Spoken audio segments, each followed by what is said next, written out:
सो hello students, Adhikasham commerce academy में आप सभी का स्वागत है। मेरा नाम केशा राव है और मैं आपको क्लास 12th की जो भी कॉमर्स के सब्जेक्ट्स हैं उनको पढ़ाऊँगा और उनमें बेहतर मार्क्स और आपकी जो स्टडीज़ है उसको बेस्ट बनाने में अपनी पूरी कोशिश करूँगा। तो आज यहाँ से हम लोग हमारी क्लास 12 की जो वीडियोज़ हैं उसको स्टार्ट करेंगे। आज के इस क्लास में हम लोग अकाउंटेंसी जो सब्जेक्ट है उसको पढ़ेंगे।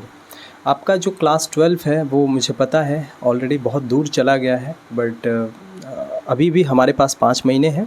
हम लोग लेट आ रहे हैं, ये भी बात हमें पता है, बट मैं पूरी कोशिश करूँगा कि अपने तरफ से कि जितना भी हो सके उतना मैं हमारी जो भी अकाउंट्स की लेक्चर्स है, हमारे और जो कॉमर्स सब्जेक्ट्स के लेक्चर्स हैं उनकी वीडियोज़ हैं उनको समय पे अपलोड कर सकूं और हमारी जो पूरी सिलेबस है उसको मैं समय से कंप्लीट कर सकूं। अपनी मैं पूरी कोशिश करूंगा इस चीज़ की। तो आज यहाँ से हम लोग हमारी जो पार्टनरशिप अकाउंटिंग है, हमारा जो क्लास 12 का सिलेबस है उसको ब्रॉडली, अकाउंट्स की जो सिलेबस है उसको ब्रॉडली 3 पार्ट्स में डिवाइड किया गया है। और यहाँ आज से हम लोग हमारी जो पार्टनरशिप अकाउंटिंग है, जो एक फ़र्स्ट एस्पेक्ट है हमारे क्लास 12 के अकाउंट्स का, उसको हम लोग शुरू करेंगे। पार्टनरशिप अकाउंटिंग से आपकी जो ओवरऑल एग्ज़ाम में आई थिंक 35 मार्क्स का पूछा जाता है क्वेश्चंस। इसमें आपको कई सारे चैप्टर्स करने हैं, बट सबसे पहला जो चैप्टर है वो हम लोग पीएल एप्रोप्रिएशन अकाउंट है, उसको हम लोग करेंगे। हम लोग हमारी जो क्लासेस है उसको स्टार्ट करने से पहले आपको कुछ चीज़ मैं बताना शुरू कर दूँगा। आज का जो हमारा ये जो लेक्चर है यह पीएल एप्रोप्रिएशन अकाउंट की इंट्रोडक्शन लेक्चर है। इसमें हम लोग कम्प्लीटली समझेंगे कि ये पीएल एप्रोप्रिएशन अकाउंट क्या होता है, क्यों बनाया जाता है, कैसे बनता है, इन सारी चीज़ों के बारे में हम लोग ओवरऑल पार्टनरशिप का जो एक बेसिक क्रक्स है उसको हम लोग समझेंगे आज के इस क्लास में। देखो, अकाउंट्स जो है, यदि आप केवल और केवल जैसे क्या बोला जाता है उसको ऊपर लेवल से अगर पढ़ते चले जाते हो तो चांसेस है कि क्लास 12 की एग्ज़ाम में आपके मार्क्स, तो अगर आप क्लास 12 की जो अकाउंट्स है उसको ऊपर से पढ़ते चले जाते हो तो चांसेस है कि क्लास 12 में आपकी जो मार्कशीट है वो बहुत ही बेहतर हो जाए। लेकिन इस बात की भी श्योरिटी है कि हो सकता है कि आगे आने वाले जो भी आप क्लासेस करो, मे बी आप प्रोफेशनल कोई कोर्स ज्वाइन करते हो, that could be CA chartered accountant की कोर्स ज्वाइन करते हो, तो वहाँ पर आपको बहुत ज़्यादा दिक्कत आएगी। यदि आप ऊपर लेवल से पढ़ते हो तो आपको कोशिश करना है कि जितना हो सके उतना डीप जाना है, चीज़ों को अच्छे से समझना है कि कोई भी चीज़ हो रहा है तो क्यों हो रहा है, किस कारण से हो रहा है। अगर इन सारी चीज़ों को आप बेहतर तरीके से और डीप में जा कर के समझने की कोशिश करते हो और उसके बाद अपने जो सम्स हैं उनको करते हो तो चांसेस है कि नॉट ओनली इससे आपकी मार्कशीट अच्छी होगी, बट आप एक बेहतर स्टूडेंट भी बनोगे और आपकी जो अंडरस्टैंडिंग है एक चैप्टर के ऊपर ये भी बहुत बेहतर हो जाएगा। तो कोशिश करना है कि चीज़ों को रटना कम है, समझना ज़्यादा है कि कोई भी चीज़ क्यों उस तरीके से हो रही है, उसके पीछे के लॉजिक को समझना है, अंडरस्टैंड करना है, उसके बाद आगे बढ़ना है। हमारा मकसद केवल ये नहीं होना चाहिए कि हमें केवल और केवल अपने मार्क्स को इम्प्रूव करना है। मार्क्स भी ज़रूरी है क्योंकि ये मार्कशीट कहीं ना कहीं आपकी जो भी आगे की फ्यूचर है उसमें एक बहुत बड़ा रोल प्ले करेगा, कई सारे एग्ज़ाम्स, गवर्नमेंट ओरिएंटेड एग्ज़ाम्स वगैरह देने के लिए। तो आपको पूरा फोकस करना है कि मार्क्स अच्छे ले करके आएँ, लेकिन अंडरस्टैंडिंग, समझ के आधार पर, रटने के आधार पर ना जाओ। कोशिश करो कि समझोगे, चीज़ों को डीपली अंडरस्टैंड करोगे, उसके बाद आप अपनी जो भी सम्स है उसको प्रोसीड करोगे।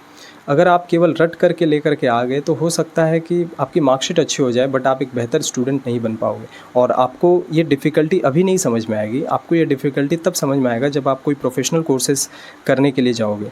हमारी जो वेस्ट बंगाल की बोर्ड है इसका जो सिलेबस है ना, इसमें बहुत ज़्यादा इनडायरेक्ट क्वेश्चंस नहीं पूछा जाता, डायरेक्ट क्वेश्चंस ही पूछ लिया जाता है। तो जब आप कॉन्सेप्चुअली अंडरस्टैंड करते हो कोई भी चीज़ को तो डायरेक्ट क्वेश्चंस आपके लिए बहुत आसान हो जाते हैं और इनडायरेक्ट क्वेश्चंस के लिए भी आप रेडी हो जाते हो, डायरेक्टली इनडायरेक्टली अभी नहीं बट इन फ्यूचर पर्पज़ के लिए। सो आज की क्लास में हम लोग हमारा ये जो पार्टनरशिप अकाउंटिंग है इसको स्टार्ट करेंगे, जिसका जो पहला टॉपिक है that is PL appropriation account. सबसे पहले आज का ये जो हमारा टॉपिक है जिसको हमें पढ़ना है पीएल एप्रोप्रिएशन अकाउंट, जिसमें हमें पढ़ना है। इस पीएल एप्रोप्रिएशन अकाउंट में हमें ध्यान देना है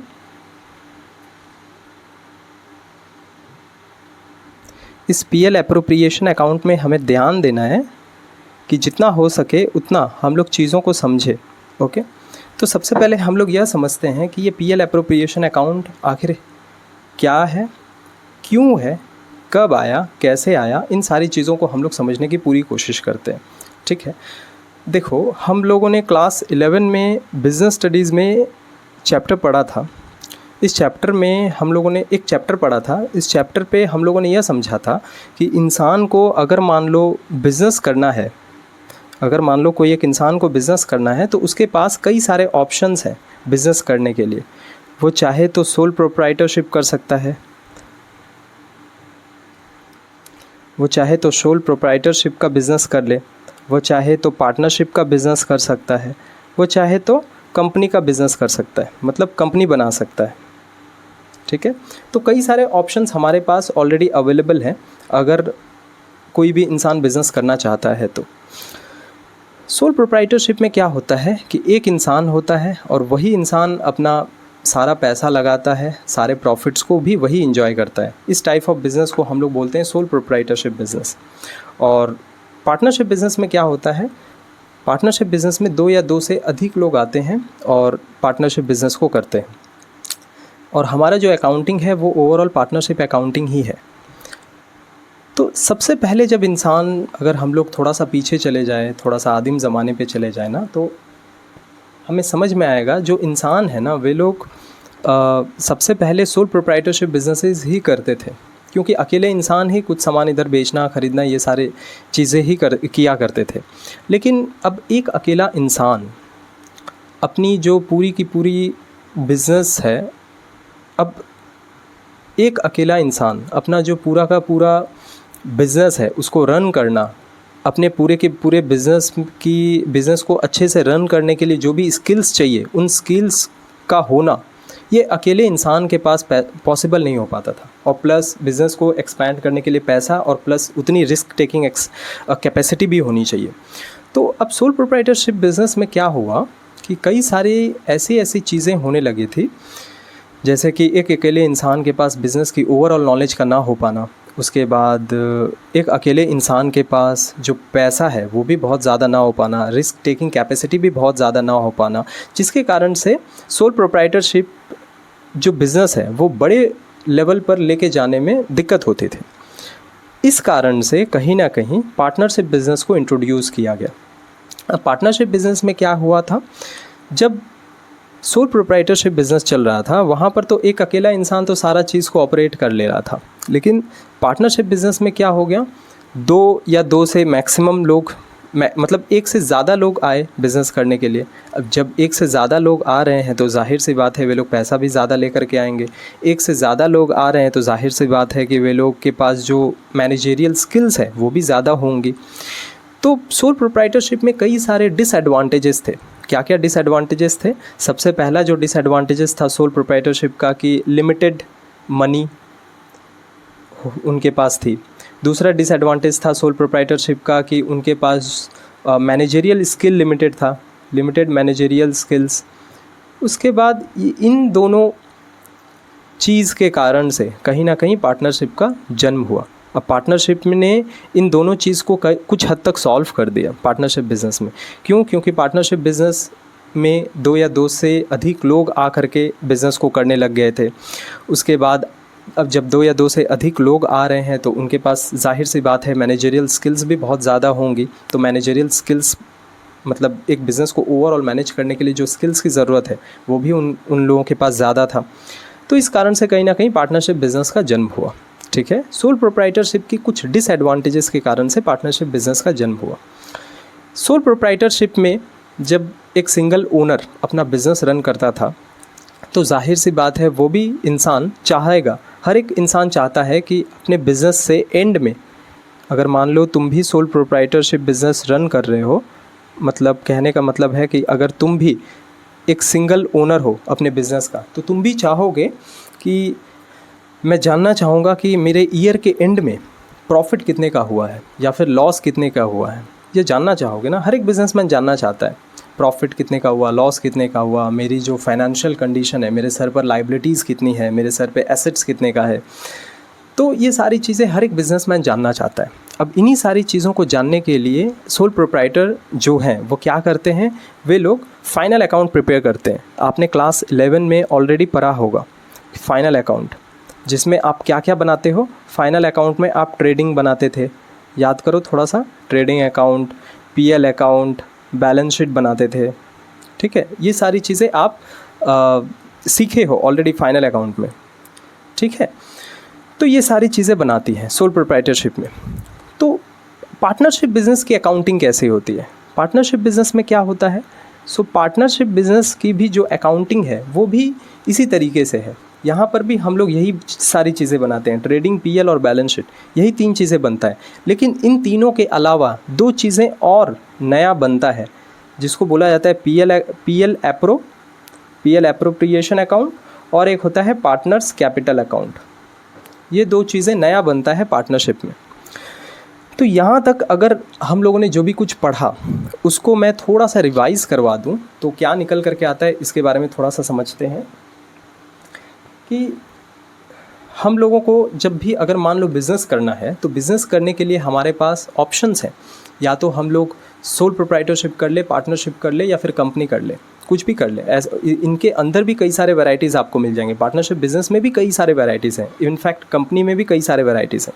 सोल प्रोप्राइटरशिप बिज़नेस क्या होता है, जब वही एक अकेला इंसान अपना खुद का सारा पैसा लगाता है, पूरा रिस्क लेता है, सारी जो बिज़नेस है संपूर्ण बिज़नेस को खुद ही मैनेज करता है, वो सब कुछ खुद ही हैंडल करता है, प्रॉफिट भी खुद लेता है, लॉस होता है तो वो भी खुद लेता है, सारा रिस्क अपने सर पर लेता है। तो इसको हम, इस प्रकार की बिज़नेस को हम लोग क्या कहते हैं, सोल प्रोप्राइटरशिप बिज़नेस कहते हैं। अब इस सोल प्रोप्राइटरशिप बिज़नेस का कई सारे डिसएडवांटेजेस थे जिसके कारण से पार्टनरशिप बिज़नेस का जन्म हुआ। अब ये सोल प्रोप्राइटरशिप बिज़नेस के क्या क्या डिसएडवांटेजेस थे। अब अकेला इंसान कितना पैसा लेकर के आ सकता है, एक अकेला इंसान कितनी सारी चीज़ों में बेहतर हो सकता है, एक अकेला इंसान कितना हद तक अपनी जो बिज़नेस के एक्सपेंशन है उसको कर सकता है, ये बहुत हद तक पॉसिबल नहीं था। इस कारण से कहीं ना कहीं पार्टनरशिप बिज़नेस का जन्म हुआ, जिसमें कई सारे लोग डिफरेंट स्किल्स वाले साथ आकर के काम करते हैं, बहुत सारा पैसा लगा सकते हैं क्योंकि बहुत सारे लोग हो जाते हैं। इस कारण से कहीं ना कहीं पार्टनरशिप बिज़नेस का जन्म हुआ, ठीक है। पहली चीज़ हमें क्लियर समझ में आई। दूसरा, सोल प्रोप्राइटरशिप बिज़नेस की जब हम लोग अकाउंटिंग करते हैं, सोल प्रोप्राइटरशिप बिज़नेस में जब हम लोग अकाउंटिंग करते हैं, मतलब अकाउंटिंग का मतलब क्या होता है, बिज़नेस की जो भी फाइनेंशियल ट्रांजैक्शंस हैं उनको रिकॉर्ड करना, उनको प्रेजेंट करना, इवैल्यूएट करना, इन सारी चीज़ों को करते हैं। तो सोल प्रोप्राइटरशिप में जो फाइनल अकाउंट हम लोग बनाते हैं वो बनाते हैं हम लोग ट्रेडिंग, पीएल और बैलेंस शीट। पार्टनरशिप में भी ये तीनों बनती हैं क्योंकि हर एक बिजनेसमैन चाहता है कि यार एट द ईयर एंड में हमारा कितना प्रॉफिट हुआ हम लोग पता लगा सके। तो पार्टनरशिप में भी हम लोग ये 3 चीज़ें करते हैं। लेकिन पार्टनरशिप में ना 2 चीज़ें और बनती हैं, पीएल एप्रोप्रिएशन अकाउंट और पार्टनर्स कैपिटल अकाउंट। ये हमारा ओवरऑल अभी तक की अंडरस्टैंडिंग है। यहाँ तक क्या सबको समझ में आया? आशा करता हूँ समझ में आ ही गया होगा क्योंकि बहुत ही आसान भाषा में मैंने समझाने की कोशिश की है। जैसा भी है आप लोग हमें बताते चलें, ओके। सो अब हम लोग नेक्स्ट स्टेप में आगे बढ़ते हैं। नेक्स्ट स्टेप में हम लोग समझेंगे कि ये पीएल एप्रोप्रिएशन अकाउंट और पार्टनर्स कैपिटल अकाउंट क्या होता है। लेकिन सबसे पहले आपको बता दिया जाए, पार्टनर्स कैपिटल अकाउंट वैसे तो हम लोगों को हमारी जो आपकी जो सिलेबस है, आपकी जो भी क्वेश्चन की पैटर्न है फ्रॉम 2015 टू 2024, कभी भी पार्टनर्स कैपिटल अकाउंट नहीं पूछा गया, कभी नहीं पूछा गया। बट हाँ, यहाँ से कुछ शॉर्ट क्वेश्चंस हैं जो कि बहुत पूछा जाता है, बहुत ही फेमस है, इसके बारे में थोड़ा सा हम लोग जिक्र ज़रूर करेंगे। तो ये पीएल एप्रोप्रिएशन अकाउंट क्या होता है इसके बारे में भी हम लोग थोड़ा सा ध्यान देंगे, ओके। चलो जी, तो अब हम लोग थोड़ा सा पीएल एप्रोप्रिएशन अकाउंट के बारे में ध्यान देते हैं। तो सबसे पहले ये पीएल एप्रोप्रिएशन अकाउंट होता क्या है इसको समझते हैं। पीएल एप्रोप्रिएशन अकाउंट एक नॉमिनल अकाउंट है। जैसे हम लोगों ने पढ़ा होगा ऑलरेडी क्लास 11 में हम लोगों ने PL appropriation account, PL accounts पढ़ा था, आपको याद होगा। ये रहा बैलेंस शीट में पीएल अकाउंट हमने पढ़ा था। इस पीएल अकाउंट का ही एक एक्सटेंशन फॉर्म है PL appropriation account. What is PL appro? PL appro is nothing but an extension of PL account. एक विस्तृत भाग है पीएल एप्रोप्रिएशन अकाउंट। इसको क्यों बनाया जाता है boss? Why PL appropriation account is made. ठीक है, इसको समझने से पहले मुझे अच्छा होगा मैं थोड़ा सा आपको पार्टनरशिप बिज़नेस के बारे में बता दूं, तब जाकर के ये पीएल एप्रोप्रिएशन थोड़ा सा आपको समझने में और ज़्यादा आसानी होगी और ज़्यादा सुविधा होगा। ठीक है, तो चलो सबसे पहले हम लोग what is PL appropriation account ना करते हुए व्हाट इज़ पार्टनरशिप बिज़नेस, इसके बारे में थोड़ा सा ब्रीफ इंट्रो हम लोग समझते हैं। हमें पता है कि थोड़ा सा आपके माइंड में चोट लग रही होगी, यार क्या पढ़ाया जा रहा है, कुछ पल्ले ही नहीं पड़ रहा है, बट यस इट्स कॉन्सेप्ट्स को समझना काफ़ी ज़रूरी है। आई होप नहीं, मैं 100% श्योरिटी के साथ कह सकता हूँ कि ये वीडियो लेक्चर ख़त्म होते होते आपको ये ज़रूर समझ में आ जाएगा कि आप क्या पढ़ोगे और क्यों पढ़ रहे हो। ये सारी चीज़ें कंफर्म श्योरिटी के साथ ठीक हो जाएगी। देखो, मेरा एम ये नहीं है कि आपकी जो 12th की मार्क्स है उसको बेटर किया जाए। मेरा एम ये है कि आपकी 12th की मार्क्स को बेटर भी किया जाए और आपको एक बेहतर स्टूडेंट भी बनाया जाए। एक बेहतर student not for only class 12 purpose but for the life. Okay, इस बात का ध्यान रखना है और यही मेरा एम और मोटिव रहता है हमेशा। चलो, तो हम लोग अब थोड़ा सा पार्टनरशिप बिज़नेस के बारे में ध्यान से समझते हैं। आप लोग इस वीडियो को स्किप करके नहीं देखोगे। सबसे पहली चीज़, इसके पीछे का कारण ये है क्योंकि आपको पीएल एप्रोप्रिएशन अकाउंट से ना ओवरऑल 7 to 8 मार्क्स का क्वेश्चन पूछा जाता है और इस 7 to 8 मार्क्स में एक 4 मार्क्स का पीएल एप्रोप्रिएशन रहता है और 3 से 4 नंबर के शॉर्ट एमसीक्यूज़ रहते हैं, एमसीक्यू या फिर एसएक्यू। और वो 4 एमसीक्यू और या फिर एसएक्यू इस एक ही क्लास से, लगभग एक ही क्लास से आपकी कवर हो जाएगी। ये 4 एमसीक्यूज़ इस क्लास से पूछा ही जाएगा, इस वीडियो की क्लास से ही। इसीलिए कोशिश करो एटलीस्ट इस कारण से भी आपको देखने की ये कंप्लीट वीडियो ओवरऑल। ओके, चलो सो हम लोग समझते हैं अब पार्टनरशिप बिज़नेस क्या होता है। तो दुर्गा पूजा तो स्टार्ट हो ही गया है, तैयारियां चल रही हैं, कपड़े वगैरह तो ख़रीदारी तो हो ही रही होगी, आई थिंक सो। हो गया ख़रीदना? ठीक है यार, क्या ख़रीदे तब? चलो यार मत बताओ, पहन के निकलोगे तो देख ही लूँगा कभी ना कभी। ओके, चलो let's do the partnership business. Let's understand first, ये जो हम लोग पार्टनरशिप कर रहे हैं ये पार्टनरशिप बिज़नेस भला है क्या? Okay, so let's understand what is partnership.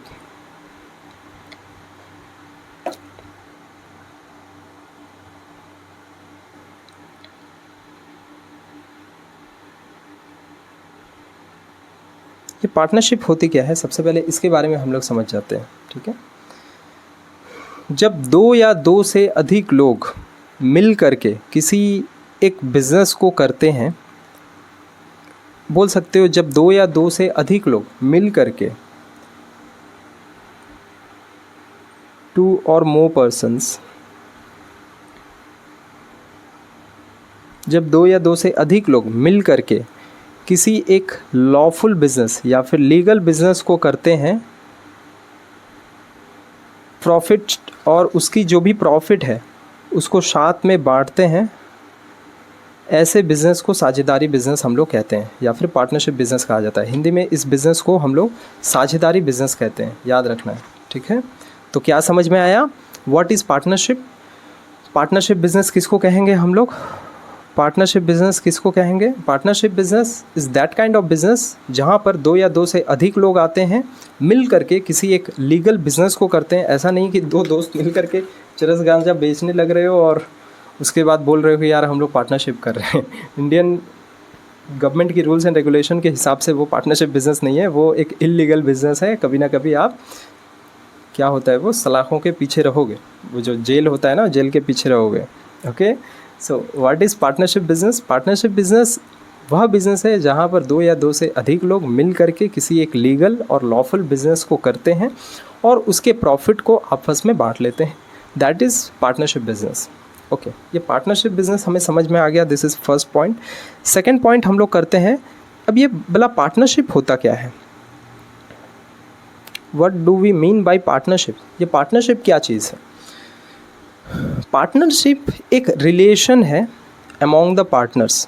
What is partnership? Partnership क्या होता है? It's a relation, it is a relation among the partners. देखो, जैसे कि अभी आपके माता पिता हैं, उन दोनों के बीच का रिश्ता क्या है? हस्बैंड वाइफ का ना। तो husband wife of what, that is a relationship जो आपके माता पिता के बीच में है। आपकी घर पे भाई होगा, बहन होगी, तो आपका आपकी भाई या फिर बहन से जो रिश्ता है वो क्या है? भाई बहन का रिश्ता है। तो आप दोनों के बीच में, आपका और आपकी बहन के बीच में जो रिश्ता है वो क्या रिश्ता है? भाई बहन का रिश्ता है। उसी तरीके से पार्टनरशिप क्या है? वो भी एक रिश्ता है जो तमाम पार्टनर्स के बीच में होता है। Partnership is what? It's nothing but a relationship among the partners. ठीक है, ये एक रिलेशन है जो कि तमाम पार्टनर्स के बीच में होता है, जो लोग मिल करके किसी एक बिज़नेस को करते हैं और उस बिज़नेस को के जो भी प्रॉफिट होती है उसको आपस में बांटते हैं। Okay, this is nothing but the partnership. अब ये लोग मिल करके, ये जो दो लोग हैं, ये जो दो पार्टनर्स हैं, ये लोग मिल करके जिस बिज़नेस का निर्माण करते हैं इसको बोला जाता है फर्म, पार्टनरशिप फर्म। जैसे कि आप रिलायंस को क्या बोलोगे? फर्म नहीं बोलोगे। रिलायंस को आप क्या बोलोगे? रिलायंस इंडस्ट्रीज़ जो मुकेश अंबानी जी की हैं या फिर टाटा जी की कई सारे कंपनीज़ हैं, उन सारे कंपनीज़ को आप क्या बोलोगे? उन सारे कंपनीज़ को आप कंपनीज़ कहते हो, फर्म नहीं कहते हो। कोई पार्टनरशिप बिज़नेस है तो उसको आप क्या कहोगे? उसको आप फर्म कहोगे। इस बात का ध्यान रखना है। ओके,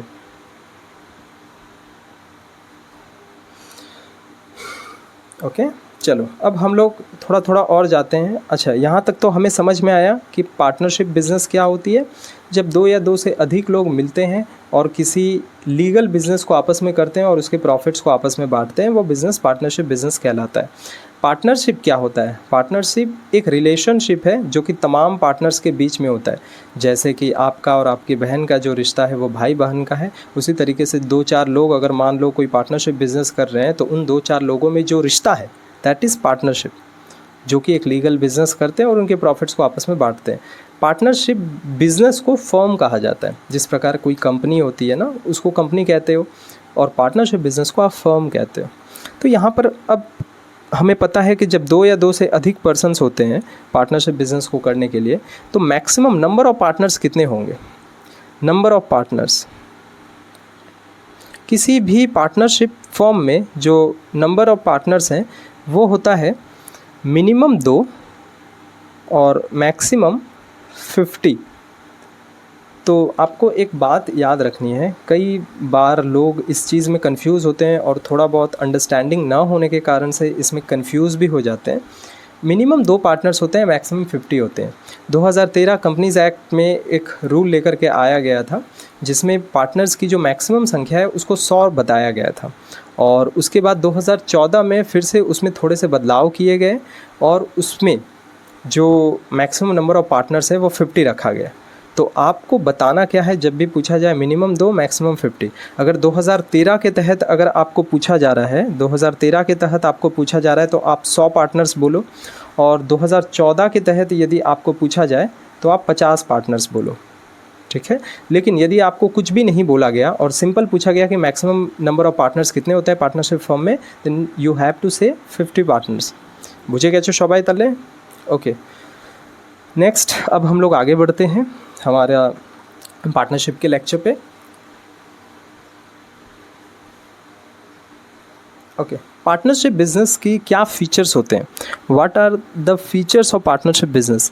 ये थ्योरी की क्लास है, बट आई नो कि इसकी इम्पोर्टेंस क्या है, क्योंकि कई सारे क्वेश्चंस आपको, अगर आप 2015 टू 2014 को सॉल्व करने के लिए बैठोगे ना, तो कई सारे क्वेश्चंस आपको मिलेंगे जो कि चलो let's start the features of partnership. Partnership की क्या विशेषताएं होती हैं? तो पहली विशेषता, या फिर आप फीचर्स बोलो या फिर समथिंग अबाउट पार्टनरशिप, पार्टनरशिप के बारे में थोड़ा सा कुछ हम लोग जानने की कोशिश करते हैं। ओके, तो सबसे पहली जो चीज़ है वो ये है पार्टनरशिप बिज़नेस के बारे में। पार्टनरशिप बिज़नेस में 2 या फिर 2 से अधिक पर्सन्स चाहिए हमें, 2 और मोर पर्सन्स, ठीक है। पार्टनरशिप बिज़नेस को करने के लिए कितने लोग चाहिए? 2 या फिर 2 से अधिक लोग। तो जैसा कि मैंने आपको बताया था कि 2 और मोर पर्सन्स चाहिए हमें पार्टनरशिप बिज़नेस को करने के लिए। मिनिमम 2 एंड मैक्सिमम 50 लोग चाहिए। अगर 2013 के हिसाब से आपको पूछा जाए कि कितने, क्योंकि 2013 में क्या हुआ था, एक कंपनीज़ एक्ट आया था जिसमें प्रिस्क्राइब किया गया था, आई थिंक उसमें प्रिस्क्राइब किया गया था कि आपको जो मैक्सिमम नंबर ऑफ़ पार्टनर्स है वो 100 रखने के लिए। लेकिन उसके बाद फिर से 2014 में उसमें कुछ बदलाव किया गया और उसके बाद उसमें मैक्सिमम नंबर ऑफ़ पार्टनर्स की जो संख्या है वो 50 रखी गई है। तो यदि आपको पूछा जा रहा है कि 2013 के हिसाब से बताओ तो 100 बताओगे, 14 के हिसाब से तो 50 बताओगे। कोई कंडीशन नहीं दिया गया 2013 या फिर 14 के हिसाब से, आपको केवल बोला गया 2014 में आई थिंक मिसलेनियस रूल्स के तहत 50 किया गया, लेकिन कोई कंडीशन नहीं दिया गया और आपको डायरेक्टली पूछा गया कि maximum number of partners, then you have to say always maximum 50। Okay, সবাই বুঝে গেছো তাহলে? ওকে, এবার আমরা আগে যাই। सो द फर्स्ट फीचर हम लोगों ने समझ लिया, दैट इज़ 2 और मोर पर्सन्स। जो पार्टनरशिप बिजनेस है उसका जो अस्तित्व है या फिर पार्टनरशिप बिजनेस जो बनता है वो एग्रीमेंट के आधार पर बनता है। इस चीज़ का आपको ध्यान रखना है। पार्टनरशिप बिजनेस जो बनता है वो एग्रीमेंट के आधार पर बनता है। एग्रीमेंट का मतलब क्या होता है? समझौता। ये समझौता ओरल भी हो सकता है, ओरल भी हो सकता है और रिटन भी हो सकता है। ठीक है। सो एग्रीमेंट क्या है होता है? जैसे कि मान लो 2 लोग हैं, 2 इंसान हैं, ए और बी है या फिर कोई और पर्सन्स ले लो। वे दोनों ए और बी ले करके, वे ए और बी एक दिन आराम से बैठे हुए थे। बैठ करके वे लोग आपस में डिस्कस कर रहे हैं कि भाई चल, तू भी तो कुछ नहीं कर रहा है, मैं भी कुछ नहीं कर रहा हूँ, दोनों बेकार पड़े हुए हैं, घर से जूते वूते पड़ रहे हैं, चले काम करते हैं, हम दोनों मिल करके कोई बिज़नेस स्टार्ट करते हैं, कोई कुछ करते हैं। तो उन लोगों ने डिसाइड किया कि हाँ भाई चल, आजकल तो देखने में आ रहा है कि बंगाल में झालमुड़ी बहुत चल रहा है, कचौड़ी बहुत चल रहा है। तो इन सारी सिचुएशंस में वे दोनों आपस में बैठ करके डिस्कस कर रहे हैं कि यार हम लोग क्या करें।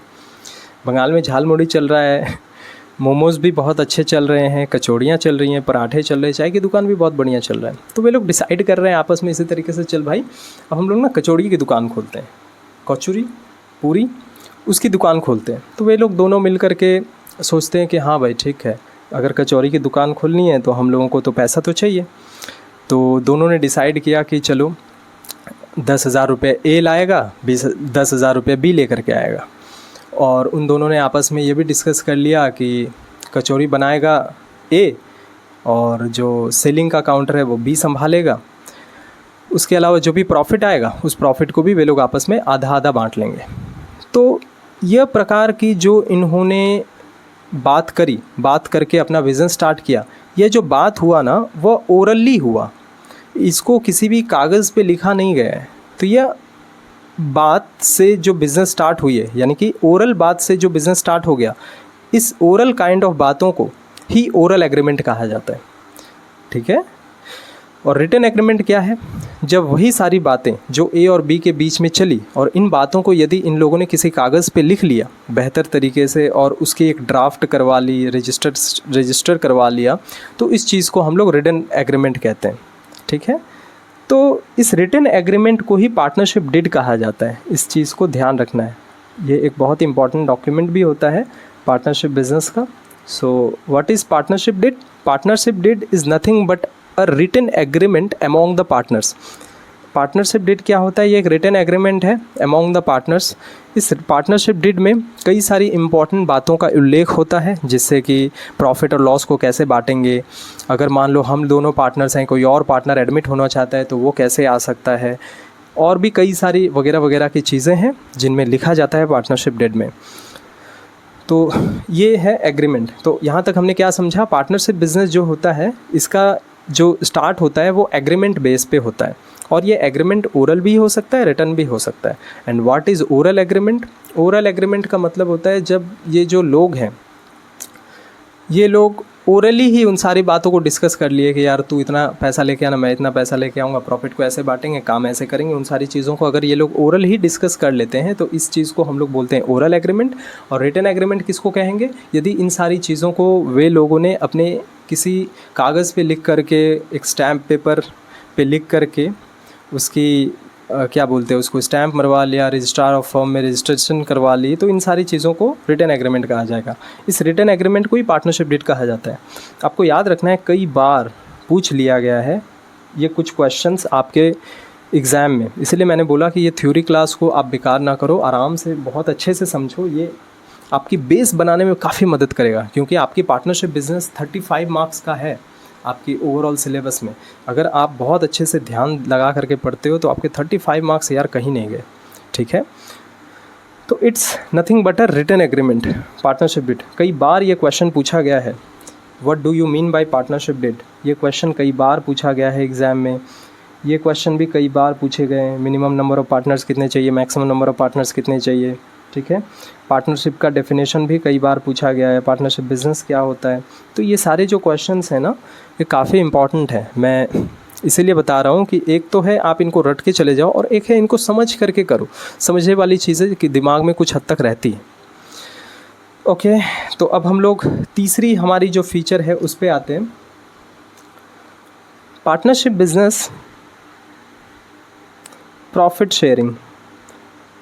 पार्टनरशिप बिज़नेस में जब, अच्छा मैं आपको बता दूं, पार्टनरशिप बिज़नेस में जो एक्ट लागू होता है वो होता है Indian partnership act 1932। Okay, Indian partnership act IPA मैं शॉर्ट पे लिख दे रहा हूँ, ठीक है। आपको शॉर्ट में नहीं लिखना है, आपको शॉर्ट में नहीं लिखना है, आपको शॉर्ट में नहीं लिखना है, याद रखना है इस चीज़ को। शॉर्ट में लिखोगे तो मार्क्स कटेंगे। ओके, तो कोशिश करना है जितना हो सके उतना बेहतर तरीके से पढ़ाई करनी है, नहीं तो डंडे से पिटाई होगी आप लोगों की। आपको कोशिश करना है लॉन्ग में लिखने की। मैं शॉर्ट में लिख रहा हूँ, क्योंकि मेरे को एग्ज़ाम नहीं देना है। ओके, आप लोग लॉन्ग में लिखोगे, इंडियन पार्टनरशिप एक्ट 1932। ओके, सो पार्टनरशिप बिज़नेस में क्या है, पार्टनरशिप बिज़नेस में क्या है, प्रॉफिट शेयरिंग मोस्ट इम्पॉर्टेंट है। याद रखना इस चीज़ को, प्रॉफिट शेयरिंग मोस्ट इम्पॉर्टेंट है। मतलब अगर कोई पार्टनर आ रहा है, आपको मान लो 2 लोग मिल करके कोई बिज़नेस कर रहे हैं और उसके प्रॉफिट्स को आपस में बांट नहीं रहे हैं, तो पार्टनरशिप नहीं होगा। प्रॉफिट बांटना काफ़ी इम्पॉर्टेंट है। तो बिज़नेस है तो प्रॉफिट्स बांटेंगे, सिंपल सी बात है। लेकिन यहाँ पर केवल प्रॉफिट शेयरिंग है, तो यहाँ पर कई स्टूडेंट्स के माइंड में ये भी आ सकता है कि सर अगर लॉस है पार्टनरशिप बिज़नेस में तो बाबू आपको मैं कह देना चाहता हूँ कि लॉस शेयरिंग पार्टनरशिप बिज़नेस में पार्टनरशिप एक्ट ने कवर नहीं किया है। इसका मतलब ये है कि अगर कोई पार्टनर बिज़नेस में आना चाहता है, से फॉर एग्जांपल ABC 3 पार्टनर्स हैं और D चाहता है कि यार मैं भी पार्टनरशिप, आप मतलब ABC से बोल रहा है कि मैं भी पार्टनर बनूंगा, तो ABC बोलते हैं कि हाँ ठीक है आ जाओ।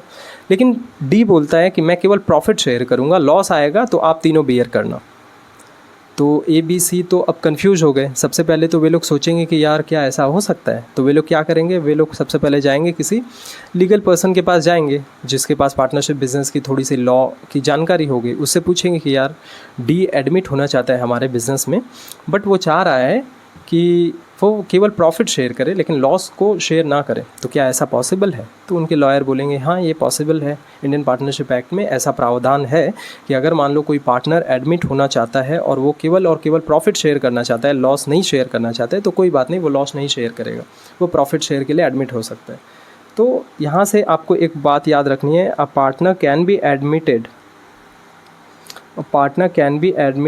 एक पार्टनर को एडमिट किया जा सकता है फॉर प्रॉफिट ओनली, केवल प्रॉफिट के लिए भी एडमिट किया जा सकता है, लॉस शेयर करना उसके लिए ज़रूरी नहीं है। ये बात भी आपको ध्यान रखनी है, इम्पॉर्टेंट है for exam point of view से।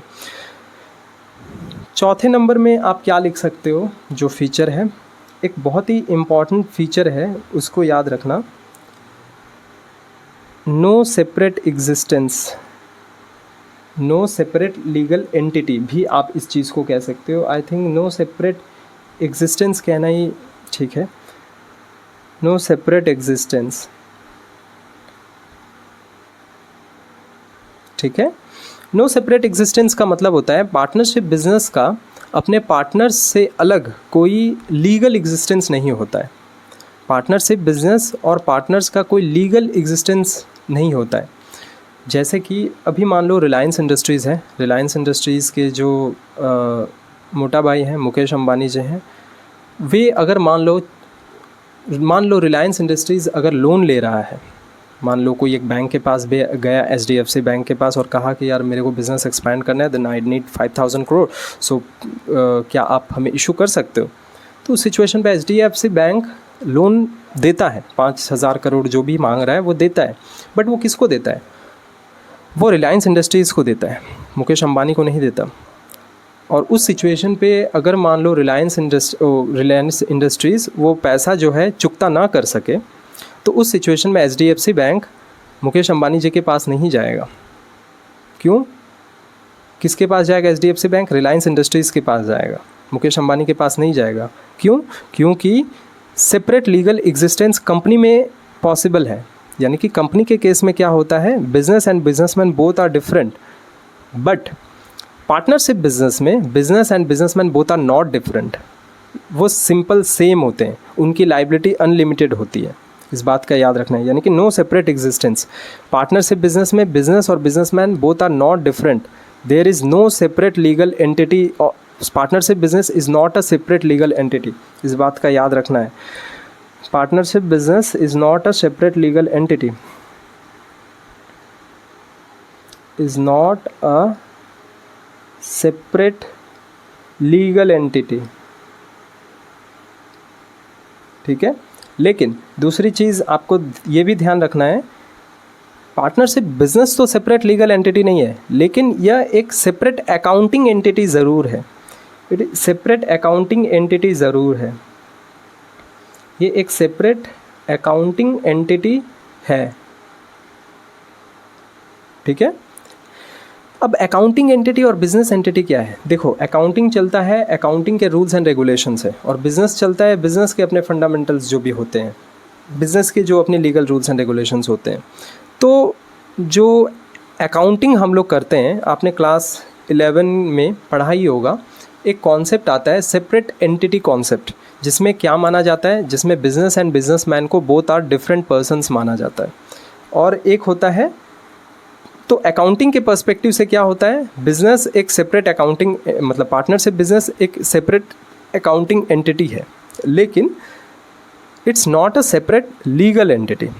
यानी कि लॉ के नज़रिए में business and businessman are not different, they are same in terms of partnership business. लेकिन अकाउंटिंग की नज़र में business and businessman both are different, ठीक है। इस चीज़ को ध्यान रखना है। हो सकता है इस चीज़ को समझने के लिए आपकी जो माइंड की अभी कैपेबिलिटी है वो उतनी ज़्यादा नहीं है, क्योंकि आपने बहुत ज़्यादा बिजनेसेस और अकाउंटिंग को किया नहीं है, बट फिर भी एक चीज़ आपको मोटा मोटी समझ में आ ही जा रहा होगा कि ये सेपरेट अकाउंटिंग एंटिटी है, ठीक है। चलो, इस चीज़ को आप थोड़ा ध्यान रखें। ये क्वेश्चंस कई बार, शायद पिछली बार CBSE ग्रेड में पूछा गया था, I think, if I am not wrong, CBSE exams में पूछी गई थी, बट एनी हाउ जो भी है। पांचवा and last feature, that is mutual agency. ये प्रिंसिपल काफ़ी फेमस है, और म्यूचुअल एजेंसी को ट्रू टेस्ट ऑफ पार्टनरशिप भी कहा जाता है, ट्रू टेस्ट ऑफ पार्टनरशिप भी कहा जाता है। इसका मतलब देखो, मान लो A, B और C तीन पार्टनर्स हैं, और तीनों मिल करके एक बिज़नेस को रन कर रहे हैं। तो उस सिचुएशन पे ये तीनों मिल करके जिस बिज़नेस को रन कर रहे हैं, हो सकता है ना, A अगर मान लो कोई ऐसा ऑर्डर आया है, जिस ऑर्डर, मान लो तीनों A, B, C हैं, तीनों लोग मिल करके काम कर रहे हैं, तो तीनों अपना अपना काम को बांट लिए हैं कि भाई तू ये काम करेगा, तू ये काम करेगा, तू ये काम करेगा। A, मान लो कोई एक ऐसा ऑर्डर आया है, इस ऑर्डर को एक्सिक्यूट करना या फिर कोई डिसीजन लेना A के लिए ही है, तो A ने उस ऑर्डर का डिसीजन लिया। अब A ने जब उस ऑर्डर का डिसीजन लिया, तो उसका जो प्रभाव है, क्या लगता है, B और C पर पड़ेगा या नहीं पड़ेगा? मान लेते हैं उस ऑर्डर के डिसीजंस के कारण से बहुत ज़्यादा नुकसान हो गया, तो उस नुकसान को B और C को भी झेलना होगा, या फिर प्रॉफिट हो गया तो उस प्रॉफिट को भी B और C को इंजॉय करना है। तो कहने का मतलब ये है कि बिज़नेस के अंदर जो एक पार्टनर है, वो कई सारे अपने डिसीजन से वो और भी लोगों को बांध देता है, यानी कि उसके डिसीजंस का प्रभाव जो है और भी लोगों पर पड़ता है। इसी को पार्टनरशिप बिजनेस कहा जाता है। This is the true test of partnership. अगर मान लो A ने कोई डिसीजन लिया, उस डिसीजन का प्रॉफिट हुआ तो सबका, लॉस हुआ तो भी सबका। तो इस बात को आपको ध्यान देना है। और इसी सिचुएशन पे एक और बात भी कहा जाता है, प्रिंसिपल एजेंट रिलेशनशिप यहीं पे अराइज होती है।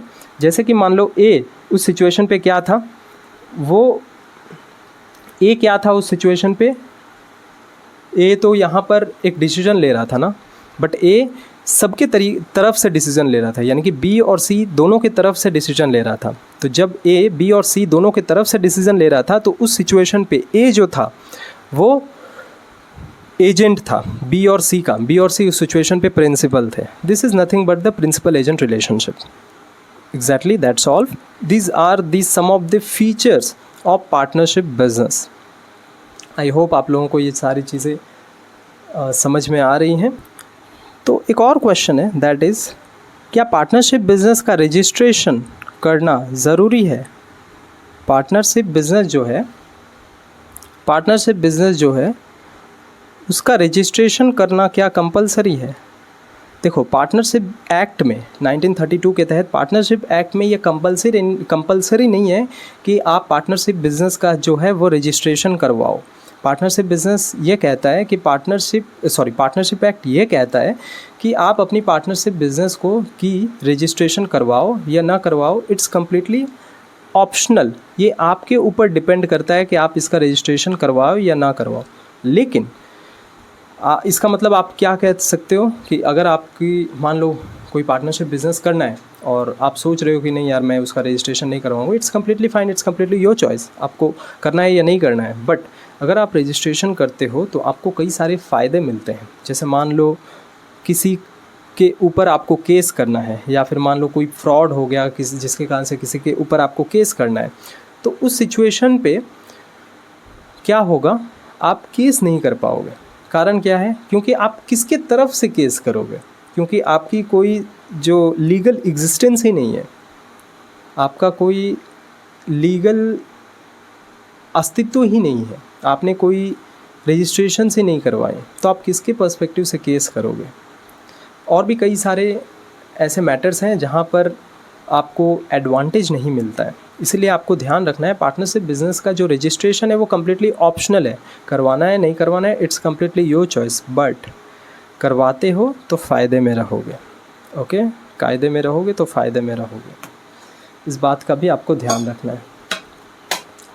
Thank you.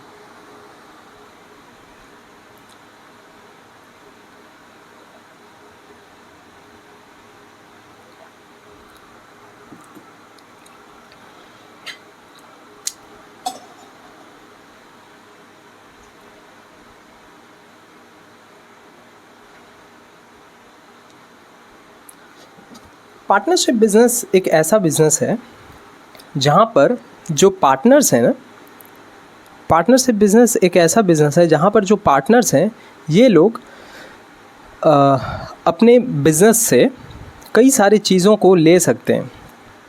First one is interest on capital, मतलब वे लोग अपने बिज़नेस में कैपिटल लगाए हैं, उस कैपिटल के बदले में कुछ इंटरेस्ट ये लोग ले सकते हैं, जिसको इंटरेस्ट ऑन कैपिटल कहेंगे। दूसरी चीज़, ये लोग सैलरी भी ले सकते हैं। अपने बिज़नेस में ये लोग काम कर रहे हैं तो ये लोग सैलरी भी लेते हैं। केवल ये पार्टनरशिप बिज़नेस का ही मॉडल इतना खूबसूरत है कि यही बिज़नेस जो है ये लोगों को ये सारी चीज़ें प्रोवाइड करवा रहा है। Interest on capital, salary, commission अगर आपको लेनी है कमीशन, इन सभी चीज़ों को आप रेम्यूनरेशन कह सकते हो एक बार में। और आप यदि मान लो बिज़नेस से ड्राइंग्स कर रहे हो, पैसे निकाल ले रहे हो, तो आपको इंटरेस्ट ऑन ड्राइंग्स भी चार्ज किया जाएगा। ये सारी चीज़ें अलाउ की जाएंगी, ये चीज़ चार्ज करी जाएगी। ओके, तो ये सारी चीज़ें आपको मिलती हैं। सोल प्रोप्राइटरशिप के केस में ये सारी चीज़ें नहीं होती थी, यदि आपको याद हो तो। आपको याद, अब हम लोग हमारे टॉपिक पर वापस आते हैं, that is why we make PL appro. हम लोग PL एप्रोप्रिएशन अकाउंट आखिर क्यों बनाते हैं? Why we make PL appropriation account. Okay, आपको याद होगा सोल प्रोप्राइटरशिप में हम लोग क्या बनाते हैं? Trading, PL account, balance sheet. ये क्या है? ये फाइनल अकाउंट के ही पार्ट्स हैं। हर बिजनेसमैन ईयर एंड में ये जानना चाहता है कि यार मैं कितना प्रॉफिट कमाया, कितना लॉस कमाया, या फिर मेरी जो बिज़नेस है वो उसमें लाइबिलिटीज़ कितनी है, या फिर मेरे नाम पर एसेट्स कितनी है, सब कुछ जानना चाहेगा हर एक बिज़नेसमैन। तो सोल प्रोप्राइटरशिप में हम लोग इसको निकालने के लिए क्या करते थे, ट्रेडिंग, पीएल, बैलेंस शीट, ये सारी चीज़ें बनाते थे। सेम आपको क्या करना है, क्या बोलते हैं उसको, पार्टनरशिप में भी आपको क्या करना होता है, सेम चीज़ें करनी होती है। Trading, PL account, balance sheet. लेकिन इसके अलावा आपको 2 चीज़ें और बनानी है। वह क्या है, that is PL appro and partners capital account. ये कुछ चीज़ें आपको और बनानी पड़ेंगी, आपको याद रखना है इन 2 चीज़ों को। तो अब यहाँ पर हमारे माइंड में यह प्रश्न उठता है कि ये पीएल एप्रो क्या है और क्यों बनाया जाता है। देखो, पीएल अकाउंट में हम लोग कुछ ऐसी चीज़ें, मतलब अगर आपको याद हो तो मैं आपको थोड़ा सा पीएल अकाउंट का स्ट्रक्चर दिखाता हूँ, जिससे कि हो सकता है कि आपको थोड़ा सा याद आ जाए कि हमारा ये पीएल अकाउंट क्या होता है। ओके, मुझे मिल चुका है।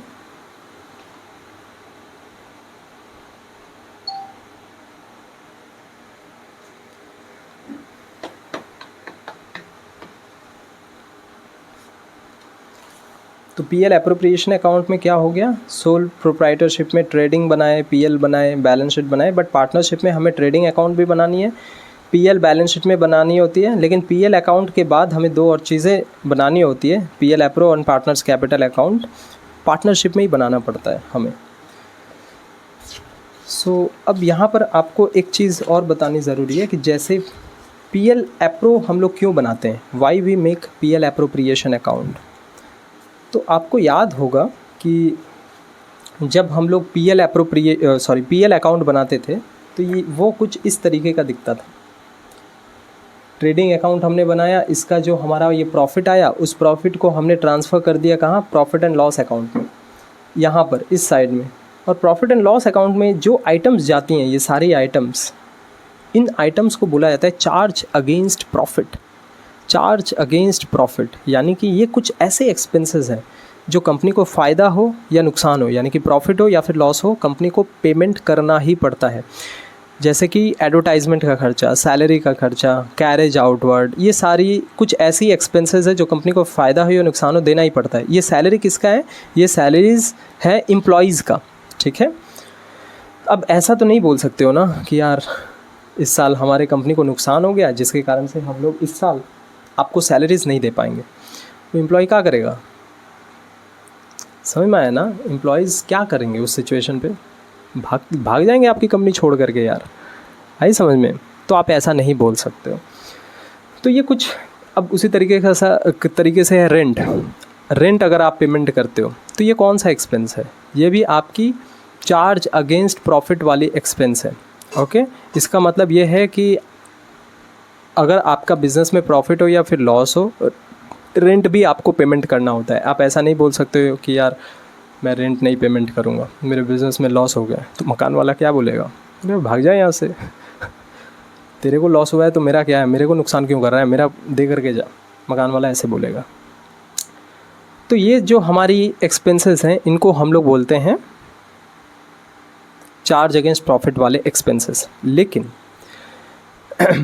लेकिन पीएल एप्रोप्रिएशन में जो आइटम्स जाते हैं उनको हम लोग क्या बोलते हैं, पीएल एप्रोप्रिएशन में जो आइटम्स जाते हैं वो एप्रोप्रिएशन आउट ऑफ प्रॉफिट के आइटम्स होते हैं। एप्रोप्रिएशन आउट ऑफ प्रॉफिट के आइटम्स होते हैं जो पीएल एप्रोप्रिएशन में जाते हैं। पीएल एप्रोप्रिएशन में interest on capital, salary, commission, ये कुछ ऐसी चीज़ें हैं जो पार्टनर्स को तभी दी जाएगी जब कंपनी को प्रॉफिट होता है। अगर मान लो कंपनी लॉस में है तो ये सारी चीज़ें पार्टनर्स को नहीं मिलती हैं। कंपनी प्रॉफिट में होती है तभी ये सारी चीज़ें दे सकते हैं, लॉस होने पर कंपनी ये सारी चीज़ें नहीं देती है, इस बात का ध्यान रखना है। तो कुछ ऐसे आइटम्स हैं जो कंपनी देती है प्रॉफिट होने पर ही, किसको, अपने पार्टनर्स को। और यहाँ पर कुछ ऐसे आइटम्स हैं जो कंपनी प्रॉफिट हो या लॉस हो पेमेंट करती ही है। तो जाहिर सी बात है यार, इन दोनों आइटम्स को हम लोग यहाँ पर कैसे रिकॉर्ड कर सकते हैं, इसीलिए एक सेपरेट अकाउंट बनाया जाता है, profit and loss appropriation account. This is the one reason to make profit and loss appropriation account.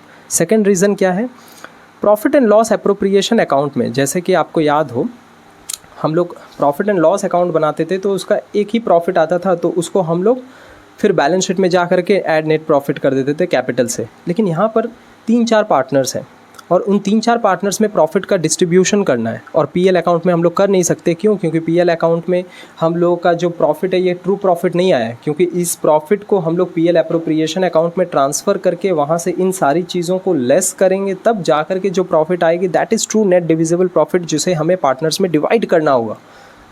हो गॉड, कितना बोल दिया। तो ठीक है, इसलिए हम लोग क्या करते हैं, इस चीज़ को profit and loss appropriation account में लेकर के जाते हैं और डिवाइड करते हैं। So why we make profit and loss appropriation account, शायद यहाँ से क्लियर हो गया हो। Profit and loss appropriation account हम लोग इसलिए बनाते हैं ताकि हमारी जो प्रॉफिट का डिस्ट्रीब्यूशन अमॉन्ग द पार्टनर्स वो हो सके।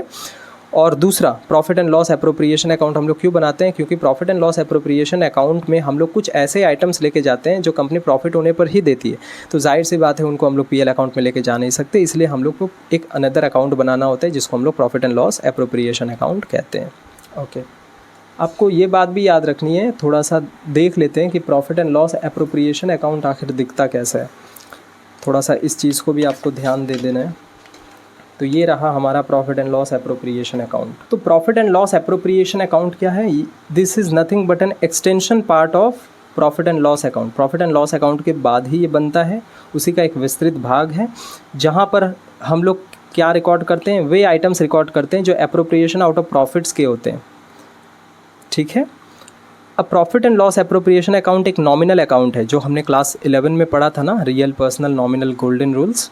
तो नॉमिनल अकाउंट का क्या रूल होता है? All expenses and losses account debit and all incomes and gains account credit. जैसा कि मैंने आपको बताया था कि पार्टनरशिप बिजनेस एक सेपरेट लीगल एंटिटी नहीं है, बट सेपरेट अकाउंटिंग एंटिटी ज़रूर है, जहाँ पर business and businessman both are different accounting के पर्सपेक्टिव से। तो पीएल एप्रोप्रिएशन अकाउंट हम लोग बना रहे हैं किसके?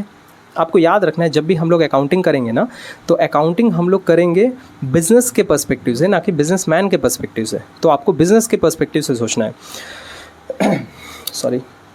तो बिज़नेस में पार्टनर्स ने पैसा लगाया है, कैपिटल लगाया है, तो बिज़नेस को उस कैपिटल के ऊपर इंटरेस्ट देना है। तो बिज़नेस के लिए वो इंटरेस्ट ऑन कैपिटल क्या है? एक्सपेंस है। तो एक्सपेंस नॉमिनल अकाउंट के रूल्स के हिसाब से क्या होता है? डेबिट होती है। तो उस चीज़ को हमें डेबिट करना है। तो इंटरेस्ट ऑन कैपिटल डेबिट हो गई। क्यों? क्योंकि ये बिज़नेस के लिए एक एक्सपेंस है। नॉमिनल अकाउंट का रूल है ना भाई, all expenses and losses account debit, all incomes and gains account credit.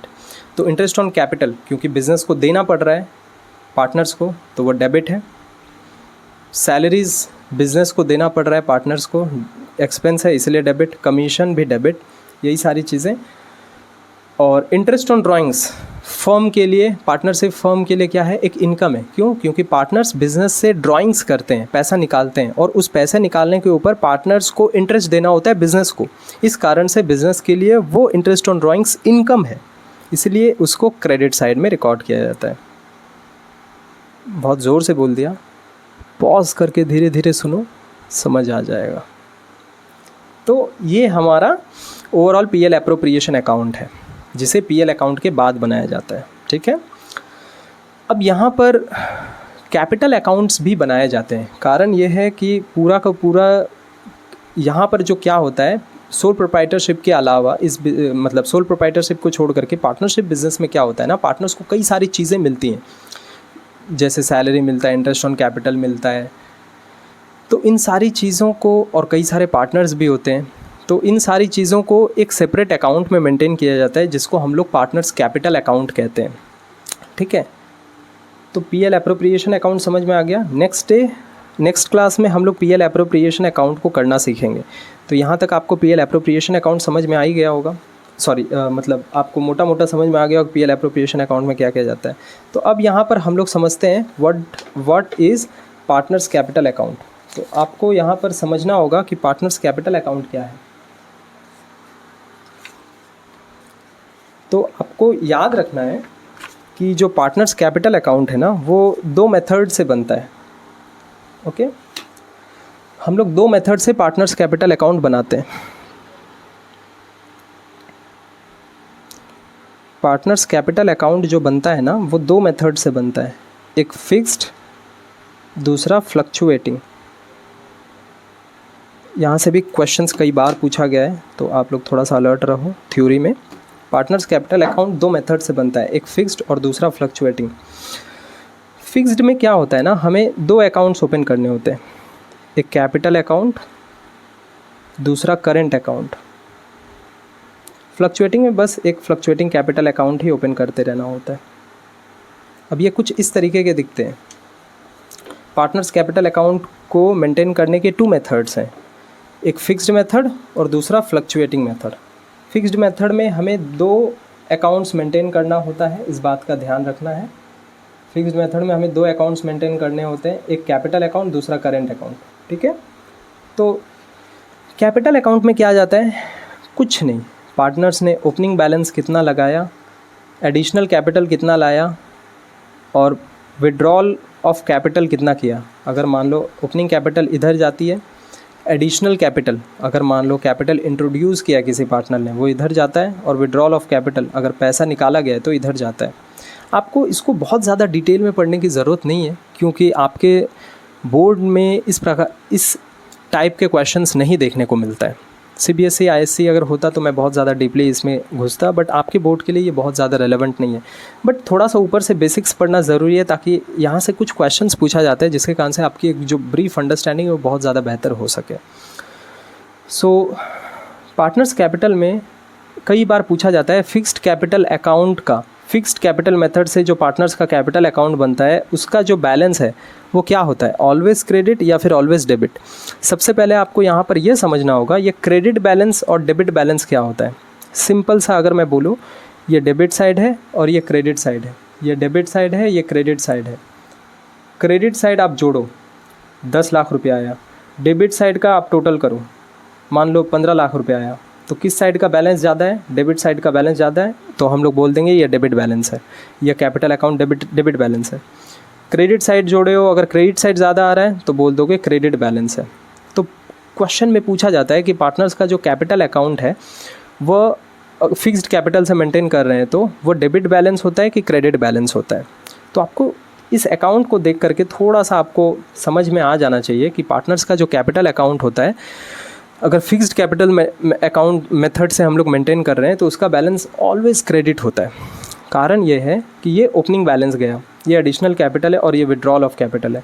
आप ही सोचो, क्या ओपनिंग और एडिशनल कैपिटल से ज़्यादा कभी विड्रॉल ऑफ कैपिटल हो सकता है? यानी कि आपने अपने बिज़नेस में 10 लाख रुपए का कैपिटल लगाया है, अगर लगाया है तो इधर आएगा, तो क्या आप 11 लाख निकाल सकते हो? 11 लाख निकालोगे तो डेबिट में जाएगा, नहीं निकाल सकते हो। आप हमेशा 10 लाख से कम ही निकालोगे, तो 10 लाख से आप कम निकालोगे, यानी कि 9,99,000 निकाले हो तो भी देखोगे तो किस साइड का बैलेंस ज़्यादा है, क्रेडिट साइड का ही बैलेंस ज़्यादा है। इसलिए आप क्या बोलोगे, पार्टनर्स कैपिटल अकाउंट में अगर फिक्स्ड कैपिटल मेथड से हम लोग मेंटेन कर रहे हैं तो उनका जो बैलेंस है हमेशा क्रेडिट बैलेंस ही होगा। आप तो अभी तक आराम से रटते आ रहे हो कि पार्टनर्स कैपिटल अकाउंट मेंटेन होता है फिक्स्ड कैपिटल मेथड से, दो अकाउंट ओपन करते हैं, कैपिटल करेंट कैपिटल होगा तो ऑलवेज क्रेडिट। भाई क्यों? अभी शायद समझ में आ गया होगा। ओके, अब करंट अकाउंट का बैलेंस। करंट अकाउंट में कैपिटल अकाउंट के अलावा और जितनी भी चीज़ें, चाहे interest on capital, salary, commission, PL appropriation का जो प्रॉफिट है, ये वो दिस दैट, और इस साइड में ड्राइंग्स, इंटरेस्ट ऑन ड्राइंग्स, इन सबको लेकर के एडजस्ट किया जाता है। तो ये जो करंट अकाउंट है, मतलब फिक्स्ड कैपिटल मेथड से ये करंट अकाउंट का जो बैलेंस है वो डेबिट या फिर क्रेडिट हो सकता है। ठीक है, इस बात का ध्यान रखना है, वो डेबिट या फिर क्रेडिट, यानी कि ये जो आइटम्स हैं, हो सकता है पार्टनर्स ड्राइंग्स ज़्यादा किया है, पॉसिबल है, और हो सकता है इन सारी चीज़ें कम मिली है, ये भी पॉसिबल है, जिस कारण से हमें ध्यान रखना है पार्टनर्स करंट अकाउंट का जो बैलेंस है वो डेबिट या फिर क्रेडिट हो सकती है। उसी तरीके से partners capital account fluctuating method से भी बनता है, जिसमें कुछ नहीं करना होता है, एक ही कैपिटल अकाउंट बनता है जिसमें सब कुछ चला जाता है, opening capital, additional capital, interest on capital वगैरह वगैरह, और इधर डेबिट जो भी पार्टनर्स के अकाउंट से डेबिट की जाएंगी उन सारी चीज़ें एक ही साइड में चला जाता है।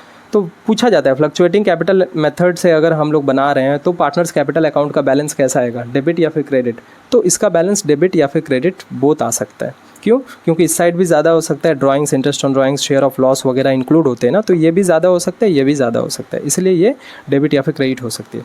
केवल फिक्स्ड कैपिटल मेथड से अगर हम लोग कैपिटल अकाउंट बना रहे हैं तो उसका जो अकाउंट है वो ऑलवेज क्रेडिट होगा, उसके अलावा सारी चीज़ें डेबिट या फिर क्रेडिट हो सकती हैं। आई होप आपको यहाँ तक की चीज़ें समझ में आई हैं। एक बार ब्रीफ रिवाइज कर लेते हैं कि हम लोगों ने क्या क्या चीज़ समझा है। ओके,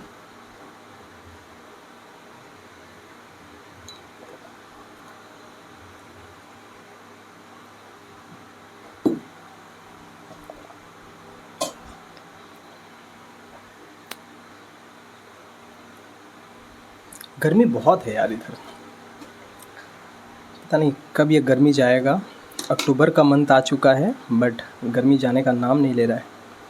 आप लोग के उधर भी तो बड़ा गर्मी होगा, सब बंगाल से ही बिलोंग करते हैं, बंगाल में तो गर्मी छाया हुआ है। क्या करें, बर्दाश्त करना होगा थोड़ा बहुत, और क्या। ऊपर से यहाँ पर ये लाइटिंग्स इतनी लगी हुई है और ज़्यादा गर्म लग रहा है। ओके, तो अभी तक हम लोगों ने जो भी कुछ पढ़ा है ना उसको थोड़ा सा एनालाइज कर लेते हैं। ओके, क्या क्या हमने पढ़ा ब्रीफ में एक रिवीजन ले लेते हैं। उसके बाद एक छोटी सी और टॉपिक है that is provisions of partnership deed, वो करने के बाद आज की क्लास हमारी कवर अप होती है। देन नेक्स्ट क्लास में हम लोग मिलेंगे। तो पार्टनरशिप बिजनेस क्या होता है, हम लोगों को स्टार्टिंग से मैंने बताया, अभी तक मैंने जो भी कुछ बताया उसको शॉर्ट में बताता हूँ कि व्हाट इज़ पार्टनरशिप बिजनेस। किसी भी इंसान को जब बिज़नेस करना है ना तो उसके पास ऑप्शंस हैं कि या तो वो सोल प्रोप्राइटरशिप कर ले, या तो पार्टनरशिप कर ले, या तो कंपनी कर ले। उसके पास ऑप्शंस हैं। अगर सोल प्रोप्राइटरशिप करता है तो कई सारे डिसएडवांटेजेस हैं, जैसे अकेला इंसान को पूरा रिस्क लेना होगा, कैपिटल लाना होगा, सब कुछ मैनेजरियल स्किल्स भी उसके पास नहीं होती है, सब कुछ काम मार्केटिंग सेल्स सब कुछ संभालना, सारे स्किल्स एक इंसान के पास नहीं हो सकते।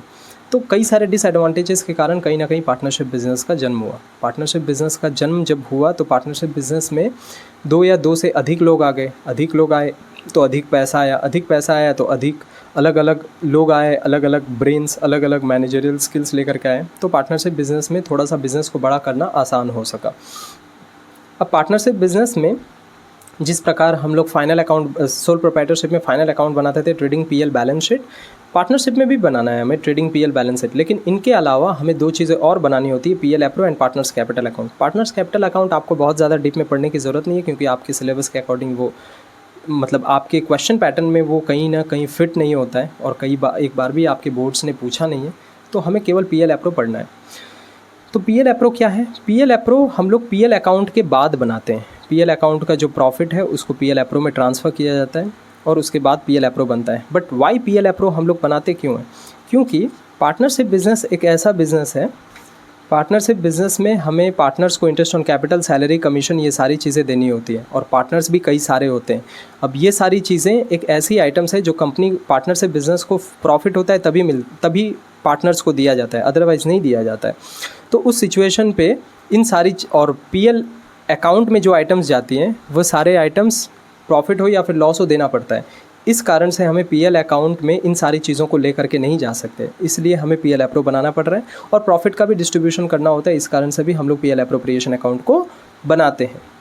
तो पीएल एप्रोप्रिएशन अकाउंट हम लोग बना रहे हैं। तो आपको जैसे मैंने बताया, डेबिट साइड में कई सारी चीज़ें होती हैं कंपनी के पार्टनरशिप बिज़नेस के लिए, और क्रेडिट में भी कई सारे आइटम्स होते हैं।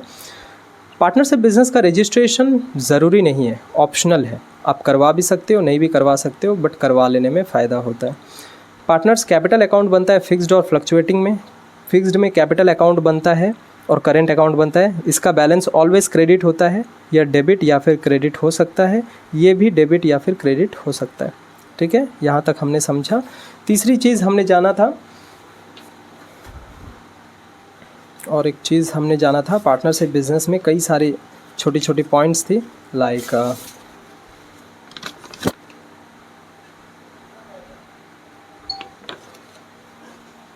और भी कई सारी चीज़ें हमने जानी थी पार्टनरशिप बिज़नेस में। पार्टनरशिप बिज़नेस क्या होती है? पार्टनरशिप बिज़नेस 2 या 2 से अधिक लोग मिल करके एक लीगल बिज़नेस रेडी करते हैं। प्रॉफिट शेयर के लिए पार्टनरशिप बिज़नेस कहा जाता है। पार्टनरशिप क्या है? It's nothing but a relationship among the partners who are agree to share the profits of a legal business या फिर लॉफुल बिज़नेस। पार्टनरशिप बिज़नेस में फर्म कहा जाता है पार्टनरशिप बिज़नेस को।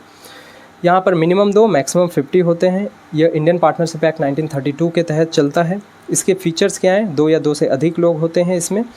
यह बिज़नेस की जो एग्जिस्टेंस है, मतलब ये बिज़नेस स्टार्ट होता है on the basis of agreement. ये एग्रीमेंट ओरल या फिर रिटन हो सकता है। ओरल एग्रीमेंट भी वैलिड है, इसको भी मान्यता मिलती है। बट रिटन एग्रीमेंट में मतलब ओरल एग्रीमेंट के थ्रू आप बिज़नेस स्टार्ट कर सकते हो, बट रिटन एग्रीमेंट की जो वैलिडिटी है वो बहुत ज़्यादा स्ट्रॉन्ग होती है। रिटन एग्रीमेंट को हम लोग पार्टनरशिप डीड भी कहते हैं। ठीक है, जो टर्म्स एंड कंडीशंस आप लिखते हो। पार्टनरशिप बिज़नेस प्रॉफिट शेयरिंग के लिए किया जाता है। अगर मान लो कोई पार्टनर चाहता है कि वो लॉस नहीं बांटे, केवल प्रॉफिट बांटे, तो ये भी पॉसिबल है पार्टनरशिप बिजनेस में। पार्टनरशिप बिजनेस की कोई सेपरेट लीगल एग्जिस्टेंस नहीं है, बट यस ये एक सेपरेट अकाउंटिंग एंटिटी ज़रूर है। इसमें म्यूचुअल एजेंसी होती है, मीन्स अगर कोई पार्टनर कोई एक्शन लेता है तो उस एक्शन का प्रभाव सारे पार्टनर्स पे पड़ता है, और प्रॉफिट होता है तो भी सारे पार्टनर्स, लॉस होता है तो भी सारे पार्टनर्स। म्यूचुअल एजेंसी होती है, यानी कि प्रिंसिपल एजेंट रिलेशनशिप का, यानी कि दोनों के दो पार्टनर्स हैं तो उसके बदले में तीसरा पार्टनर डिसीजन ले सकता है, उस सिचुएशन पे वो एजेंट होता है और जो दो पार्टनर्स हैं वो प्रिंसिपल हो जाते हैं। तो ये हमारा ओवरऑल पार्टनरशिप बिजनेस है, जिसकी मैंने ओवरऑल अंडरस्टैंडिंग थ्योरी बेसिस पे कवर करवा दी है। एक छोटी सी टॉपिक बचती है, that is provisions of the partnership deed. उसको हम लोग चलो कवर कर लेते हैं। What are the provisions of the partnership deed? Okay, let's do that. Provisions of the partnership deed, ये इम्पॉर्टेंट है।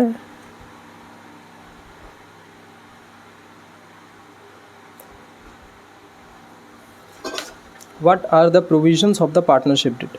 Provisions of the partnership deed का क्या मतलब होता है? Provisions of the partnership deed का मतलब होता है कि अगर मान लो आपने पार्टनरशिप डिड बनाया है। Provisions of the partnership deed का क्या मतलब होता है? इसका मतलब होता है कि मान लो आपने पार्टनरशिप डिड बनाया है, लेकिन इस पार्टनरशिप डिड में ना आपने कुछ इम्पॉर्टेंट बातें या तो लिखी नहीं है, या तो आपने पार्टनरशिप डिड बनाया ही नहीं है, या तो provisions of the partnership deed का मतलब क्या होता है? इसमें कुछ रूल्स हैं, रूल्स के बारे में आपको बताया जाएगा जो अप्लाई होगा कब? जब आपने पार्टनरशिप डिड नहीं बनाया है, या तो आपने पार्टनरशिप डिड बनाया है लेकिन कोई एक पॉइंट के बारे में आपने कोई बात नहीं करी है, मिस किए हो, तो ये रूल्स अप्लीकेबल होंगे। What are these provisions? These are nothing but the rules. Okay, तो पहला रूल क्या है? अगर मान लो पार्टनरशिप डिड आपने नहीं बनाया है, या फिर पार्टनरशिप डिड में कोई एक पॉइंट है जो अब्सेंट है, जिसके बारे में आपने बात नहीं करी है, तो उस सिचुएशन में इंटरेस्ट ऑन कैपिटल, मान लेते हैं पहला पॉइंट है इंटरेस्ट ऑन कैपिटल। मान लो आपने पार्टनरशिप डिड नहीं बनाया है, तो क्या इंटरेस्ट ऑन कैपिटल दिया जाएगा? नो, नहीं दिया जाएगा। या फिर आपने पार्टनरशिप डिड बनाया है लेकिन इंटरेस्ट ऑन कैपिटल के बारे में कोई बात नहीं करी है, तो नहीं दिया जाएगा।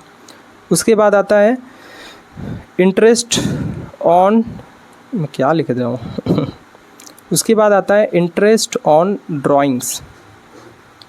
इसका क्या मतलब होता है? इंटरेस्ट ऑन ड्राइंग्स, इसका क्या मतलब होता है? इंटरेस्ट ऑन ड्राइंग्स, इसका क्या होता है? यह भी नहीं दिया जाएगा। उसके बाद आती है हमारी सैलरीज, कमीशन, इसको हम लोग रेम्यूनरेशन भी शॉर्ट में कह सकते हैं, ये भी नहीं दिया जाएगा। इंटरेस्ट ऑन लोन होगा तो what do we mean by interest on loan? अगर मान लो कोई पार्टनर है, उसने कोई लोन दिया है फर्म को, तो उस सिचुएशन पे interest on loan 6% per annum के बेस पे उस पार्टनर को मिलेगा, और प्रॉफिट और लॉस जो होगा वो शेयर इक्वली होगा, प्रॉफिट एंड लॉस को इक्वली बांटा जाएगा। तो इस चीज़ का आपको ध्यान रखना है। आई होप आज के इस क्लास में आपको कम्प्लीटली ये समझ आ गया होगा कि यार हम लोग जो भी कुछ पढ़ने जा रहे हैं वो क्या है। वो पार्टनरशिप बिज़नेस की अकाउंटिंग पढ़ने जा रहे हैं। आपने क्लास 11 में सोल प्रोप्राइटरशिप बिज़नेस पढ़ा है, क्लास 12 में आप पार्टनरशिप बिज़नेस की अकाउंटिंग पढ़ने जा रहे हैं। तो आपको ध्यान रखना है इस बात का, पार्टनरशिप बिज़नेस की जो अकाउंटिंग है उस अकाउंटिंग में आपको फाइनल अकाउंट पढ़ना है, बट उस फाइनल अकाउंट में आपको ट्रेडिंग पीएल बैलेंस शीट नहीं पढ़ना है, क्योंकि ऑलरेडी आपने उस चीज़ को पढ़ा हुआ था। आपको यहाँ पर क्या पढ़ना है इस चैप्टर में? पीएल एप्रोप्रिएशन का। इस चैप्टर में आपको केवल PL appropriation and partners capital account पढ़ना है, वो भी पार्टनर्स कैपिटल अकाउंट जस्ट थोड़ा सा, in order to get some overview about what are partners capital account and how it's made, some points इसमें समझनी थी जो आज के क्लास में हमने समझ ली, उतना काफ़ी है। अगले क्लासेस में हम लोग पीएल एप्रोप्रिएशन अकाउंट को समझेंगे, जिससे कि आपको समझ आए कि ये अब पीएल एप्रोप्रिएशन अकाउंट ओवरऑल बनता क्या है। अगले क्लास से हम लोग पीएल एप्रोप्रिएशन अकाउंट बनाना शुरू करेंगे। मुझे पता है आज की क्लास में कई सारे बच्चे बेहोश हो गए होंगे क्योंकि बहुत ज़्यादा डीप डाइव की क्लासेस हैं ना, और आप तो रील्स वाले हो बच्चे हो, तो डीप डाइव वाली क्लासेस आपकी अंडरस्टैंडिंग के लिए थोड़ा सा दिक्कत देगी। बट यकीन मानो, अगर आप डीप डाइव अभी से पढ़ना शुरू नहीं करोगे तो आगे अगर आप प्रोफेशनल कोर्सेज़ में जाते हो सीए वगैरह करने के लिए, तो आपको बहुत ज़्यादा दिक्कत फेस करना पड़ सकता है। तो कोशिश करो कि इस क्लास को पूरा देखने की और अच्छे से समझने की, ताकि आपकी जो आगे की अंडरस्टैंडिंग है वो बहुत ज़्यादा बेहतर हो सके। Wish you all the very best guys, और आगे की क्लास में हम लोग मिलते हैं। और मैं कम्युनिटी पोस्ट पे अकाउंटिंग की जो भी चीज़ें हैं उसको डालना शुरू कर दूंगा, तो कोशिश करना आप लोग उनकी आंसर्स करने की, तो एग्ज़ाम तक आपकी जो प्रिपरेशन है वो बहुत बेहतर हो जाएगी। Okay, all the very best यार, सी यू।